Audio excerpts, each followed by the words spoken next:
Focus करेंगे corporate connection में आज के मैनेजमेंट पर। आज बात होगी pharmacy retailer company made plus health के टॉप मैनेजमेंट से, और हमसे खास बातचीत करने के लिए जुड़ रहे हैं कंपनी के एमडी और सीईओ गंगादी मधुकर रेड्डी। लेकिन बातचीत का सिलसिला शुरू करें इससे पहले कंपनी के बारे में आपको कुछ जानकारी भी दे देते हैं। तो मेड प्लस हेल्थ की शुरुआत हुई 2006 में और हैदराबाद बेस्ड ये कंपनी है। देश के 261 शहरों में कंपनी के 2300 से ऊपर स्टोर्स हैं। आय के लिहाज से दूसरी सबसे बड़ी फार्मेसी रिटेलर कंपनी है ये देश की। तेलंगाना में कंपनी के 3 मैन्युफैक्चरिंग प्लांट्स भी हैं। और हमारे साथ मिस्टर रेड्डी जुड़े हुए हैं। मिस्टर रेड्डी, बहुत बहुत स्वागत आपका ईटी नाउ स्वदेश पर। सबसे पहले तो बहुत शुभकामनाएं आपको। एक शानदार लिस्टिंग आज देखी हमने आपकी कंपनी की बाजारों में। सवाल ये होगा कि अब आने वाले दिनों के लिए किस तरह की ग्रोथ आप कंपनी के लिए देख रहे हैं? पहली बात तो मैं ये कहूँगा बहुत बहुत धन्यवाद आपके लिए शो में लाने के लिए और ऑल द शेयर होल्डर्स के लिए। मेरा एक ही मैसेज रहेगा कि इंडिया बहुत बड़ा मार्केट है फार्मेसी के लिए। हम आज के दिन जो प्लेयर्स ऑफ स्केल है, बड़े लार्ज फार्मेसी चेन्स है, ये 1-2 ही है और मार्केट खाली 10% ही पेनिट्रेटेड है। आगे बढ़ के ग्रोथ का बहुत अपॉर्चुनिटी है और मेरा एक ही मैसेज होगा कि ये जो हम प्लेटफॉर्म बिल्ड करें, ये प्लेटफॉर्म का हम पूरा फ़ायदा उठाएंगे आगे बढ़ के और भी इंक्रीज़ होने का। हम जब शुरू करे थे स्टोर, बहुत दिन लगा हमारे को पहले 1000 स्टोर लाने में, फिर बहुत दिन लगा 2000 लाने में। अब रफ्तार तो काफ़ी तेज़ हो गई है, मेनली बिकॉज हमारा स्केल और हमारा कैपेबिलिटी जो है बहुत बढ़ गया है और हम जो पैसे रेस करें पब्लिक इशू से, ये ज़्यादा तक हमारा स्टोर एक्सपेंशन के लिए होगा और ये तो अच्छी बात होगी कंपनी की तरफ से। इतना ही मैं बोलूँगा कि अपॉर्चुनिटी लंबा है, बड़ा है और हम फुल्ली कैपेबल है इसका पूरा एडवांटेज लेने का।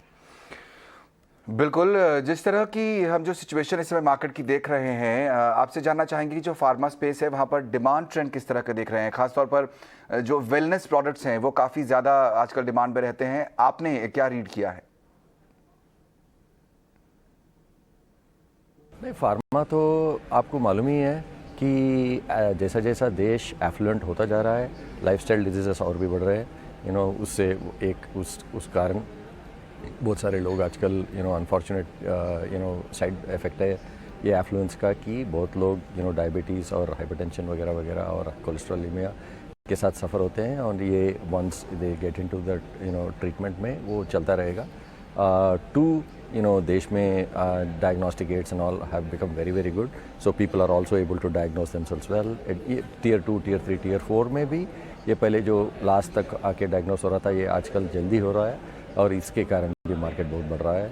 और आगे बढ़ के मैं ये भी सोचता हूँ कि because again effect of the overall growth,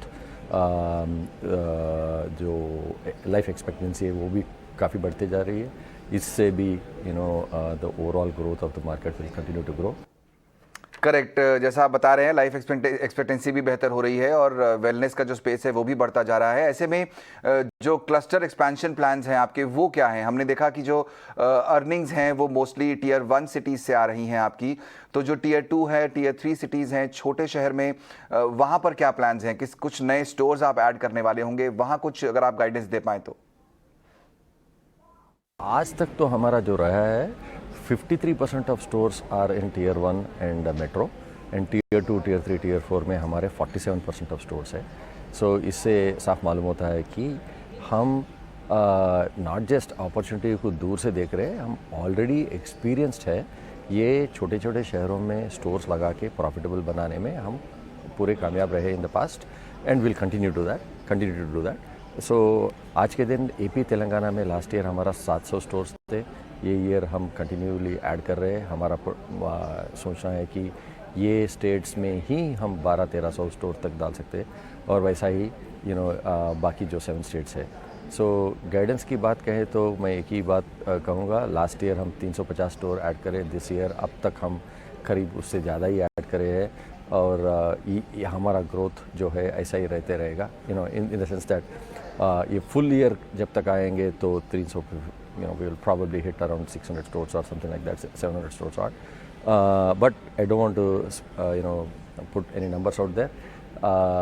growth continuously रहेगा इसी तरह. बिल्कुल। तो ये जो एक स्पेस है, यहाँ तो आप बता रहे हैं किस तरह के आपके स्टोर्स खुलेंगे और ग्रोथ जो है कंटिन्यू रहेगा. सवाल आता है, जो एक नया बिजनेस बन गया है वो ऑनलाइन जो बिजनेस है, वो हम जो आंकड़े पढ़ रहे हैं करीब 9% रेवेन्यू आपका फिलहाल ऑनलाइन बिजनेस से आता है. उस बिजनेस को, उस स्पेस को, डिजिटल स्पेस को किस तरह से आप ग्रो करते हुए देखते हैं, और ये स्पेस आगे और कॉम्पिटिटिव होता जाएगा, तो आपकी कंपनी की स्ट्रैटेजी क्या होगी आगे? हमारा जो सोचना है कि जैसे जैसे देश डिजिटल होते जाएगा वैसा ही ये परसेंटेज बढ़ते जाएगा. माने कि पहले अभी आज के दिन 9% ऑफ द पीपल आर और sales come from people who are comfortable doing digital. हम ज़्यादा कुछ एडवर्टाइजमेंट नहीं करते. हमारा क्लस्टर बेस्ड जो स्टोर का नेटवर्क है, यहाँ से हम 2 आवर्स और अंडर में डिलीवर करते हैं. एक दूसरा, हमारा डिस्काउंट मार्केट लीडिंग है 20%. ये नॉट जस्ट फर्स्ट परचेज में बट ताकि एवरी परचेज में. सो इससे जिसको भी ऑनलाइन जाना हो वो उसके लिए हम बहुत ही कन्वीनियंट और वैल्यू प्राइस दिखते हैं. एंड सो वही चीज़ हमारा हेल्प कर रहा है. हम कोई ज़्यादा स्पेशल एफर्ट कुछ नहीं करेंगे. ये जो हमारा 2 आवर डिलीवरी है और जो भी है, ये this is a consequence of the establish network which we have. So हमारे लिए जैसा जैसा देश डिजिटल होते जाएगा वैसा वैसा बढ़ते जाएगा. बट हम तो पूरा सेल एक ही में देखते हैं. वेदर इट इज़ ऑनलाइन और offline, as far as we are concerned, it is one sale coming from a store which is established in a neighbourhood. Correct. तो फोकस फिलहाल फिजिकल स्टोर्स पर ही ज़्यादा रहने वाला है. तो ऐसे में एक सवाल ये बनता है मिस्टर रेड्डी कि जो ऑपरेटिंग लेवल पर आपका, जो स्टोर ऑपरेटिंग लेवल पर आपका जो एबिटा है, वो इस समय कैसा है, और आने वाले समय में क्या उम्मीद कर सकते हैं वहाँ पर? हम पहले से भी स्टोर लेवल मैट्रिक्स के ऊपर बहुत ध्यान देते आए हैं. वो भी वैसा ही कंटिन्यूअली चलता रहा है. नॉर्मली हमारे stores 60% of stores operational break even 3 महीने के अंदर आते हैं. 75% come in 6 months, and after that slowly some of the stores tend to break even for slightly longer. But 2-2.5 साल में उसका ऑपरेटिंग लेवल EBITDA 9 या 10% के लेवल पे आता है. ये मैं प्रीवियस इससे बोल रहा हूँ. ये कुछ नया स्टोर रैपिड एक्सपेंशन करने से कुछ चेंज नहीं हुआ है. इसका जैसा क्या वैसा ही चल रहा है. Okay, wonderful. आपने अभी एक बात कही मिस्टर रेड्डी, आपका जो मॉडल है वो विदिन 2 आवर्स ऑनलाइन डिलीवरी वाला एक मॉडल है. कुछ सेलेक्ट सिटीज़ में आप फिलहाल ये मॉडल इस्तेमाल करते हैं. 2 घंटे में आप डिलीवरी करते हैं. किस तरह के प्लान्स हैं इस मॉडल को आगे ले जाने के लिए? मुंबई जैसा बड़ा शहर, फॉर एग्जांपल, मुंबई में ये कब स्टार्ट होगा?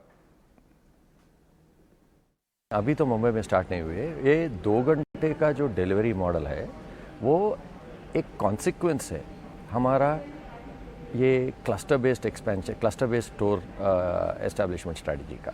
सो एक सिटी में अगर हमारे 200 या 300 स्टोर्स है तो उसमें से करीब 40 या 50 स्टोर्स या 30 to 40 स्टोर्स हम इंटरनेट फुलफिलमेंट सेंटर्स के जैसा डेजिग्नेट करते हैं. ये स्टोर से with in a radius of 3 to 4 kilometres हम 2 आवर्स में डिलीवर कर सकते हैं नॉर्मली. अभी जब तक वो सिटी में उतना स्टोर नहीं है, 30 या 40 at least well spread out, we can't do that. So अभी बॉम्बे में अभी चालू हुआ है हमारा, बट नेक्स्ट 6 मंथ्स के अंदर हमारा कोशिश रहेगा कि 2 आवर डिलीवरी करने के लिए बॉम्बे में across the city. But it will be fully a consequence of how many stores we set up to cover the entire city. Correct. तो क्लस्टर बेस्ड जो आपका मॉडल है वही इवेंचुअली कन्वर्ट होता है 2 आवर्स डिलीवरी में, जैसा कि आप बता रहे हैं. बिजनेस मॉडल की आपकी बात करें मिस्टर रेड्डी यहाँ पर, तो हम देख रहे हैं कि 95% जो स्टोर्स हैं वो कंपनी ओन करती है और बाकी आप फ्रेंचाइजी मॉडल पर चलाते हैं. तो अब जब एक्सपेंशन मोड में आप जाएंगे तो आपको लगता है कि ये जो स्ट्रैटेजी है आपकी, उसको चेंज करने की ज़रूरत है? आपकी जो ओनरशिप है वो कम होगी, फ्रेंचाइजी शायद ज़्यादा होंगे? हाँ, मिक्स या तो इतना ही रहेगा, नहीं तो हमारे ओनर खुद ओन्ड स्टोर्स और भी बढ़ेंगे. फ्रैंचाइजी मॉडल हमारा लिए कोई ज़्यादा एक्सपेंशन के लिए ज़्यादा सोच नहीं रहे उसके बारे में. हम हमारा मानना ये है कि जब हमारे जैसा वैल्यू प्राइसिंग हो और ऐसे थिन मार्जिन बिजनेस में फ्रेंचाइजी को लगा के फिर प्रॉफिट बनाना और सब स्टेक होल्डर्स को खुश रखना बहुत मुश्किल होता है। हम इन द पास्ट कर चुके हैं, एक आध बार ट्राई करें, बट अब तो हम actively I won't say discourage, but if any franchisee is willing to give it back, we are taking it. So we are not expanding our franchisee model at all. Model 95.5 से 97 और 98 ऐसा ही बढ़ेगा, but franchise stores percentage तो बढ़ेंगे नहीं। Okay, fair enough. आपके industry की बात करेंगे, आपकी कंपनी की बात करेंगे अगर यहाँ पर आगे, तो हम देख रहे हैं कि इस स्पेस में, पूरे फार्मा स्पेस में और मेडिसिन बिजनेस में मर्जर एक्विजिशंस जो हैं वो काफ़ी ज़्यादा होते हैं। हमने देखा कि जो ग्रोथ है वो वहाँ से आती है कई बार कंपनीज़ के लिए। क्या आपकी कंपनी किसी तरह की पार्टनरशिप देख रही है, किसी तरह का इनऑर्गेनिक एक्विजिशन आप प्लान कर रहे हैं? नहीं, एब्सोल्युटली सोच रहे हैं, अगर कुछ अच्छा अपॉर्चुनिटी आए तो ज़रूर हम उस तरफ मूव करेंगे। अब तक तो कुछ खास अपॉर्चुनिटी नहीं दिखा हमारे को, बट एक्टिवली तो हम लुकआउट पे है। अगर कुछ आ रहा तो definitely we will look at it. Okay, एक आखिरी सवाल मिस्टर रेड्डी आपसे जानना चाहेंगे। इंडियन जो फार्मा स्पेस है वहाँ पर ग्रोथ की बहुत ज़्यादा अपॉर्चुनिटीज़ हैं और ख़ासतौर पर मैन्युफैक्चरिंग साइड में कई बड़ी कंपनियाँ भी हैं। आप भी उस स्पेस में हैं, मैन्युफैक्चरिंग में आपका भी प्रेजेंस है। ये जो मैन्युफैक्चरिंग साइड ऑफ बिजनेस है, इसकी ग्रोथ कैसे देखते हैं आप आने वाले समय में? आज के दिन हमारा जो प्राइवेट लेबल ड्रग्स है ये पूरा आउटसोर्स्ड मैन्युफैक्चरिंग से ही है। आगे बढ़ के भी हम यही करेंगे। अनलाइकली है कि हम फार्मा मैन्युफैक्चरिंग में जल्दी से उतरे। हमारा जो भी मैन्युफैक्चरिंग है वो थोड़े एफएमसीजी प्रोडक्ट्स के लिए, जहाँ पे हमारे को बहुत दूर से लाना पड़ता था, वो उसके लिए हम छोटे कन्वीनियंट टाइप ऑफ फैक्ट्रीज थोड़े लगाए हैं। बट ये फार्मा के लिए हम तो आज तक कुछ करे नहीं। आगे बढ़ के भी शायद देखना पड़ेगा करेंगे या नहीं, बट अभी तो कुछ सोच नहीं है उसके बारे में। चलिए, बहुत बहुत शुक्रिया मिस्टर रेड्डी, आज ईटी नाउ स्वदेश के लिए समय निकालकर हमसे चर्चा करने के लिए। गंगादी मधुकर रेड्डी यहाँ पर बताते हुए किस तरह के प्लान्स हैं मेड प्लस इंडिया के। आज लिस्टिंग हुई कंपनी की, हमने देखा शानदार लिस्टिंग हुई, करीब 30% ऊपर ये जाकर लिस्ट हुआ और शेयर अब नज़र डालें तो 1000 के ऊपर ही ट्रेड कर रहा है। जी हाँ, 1124 के आसपास आपके सामने 40% से ज़्यादा की बढ़त इस पर दिखाई देगी आपको। चलिए।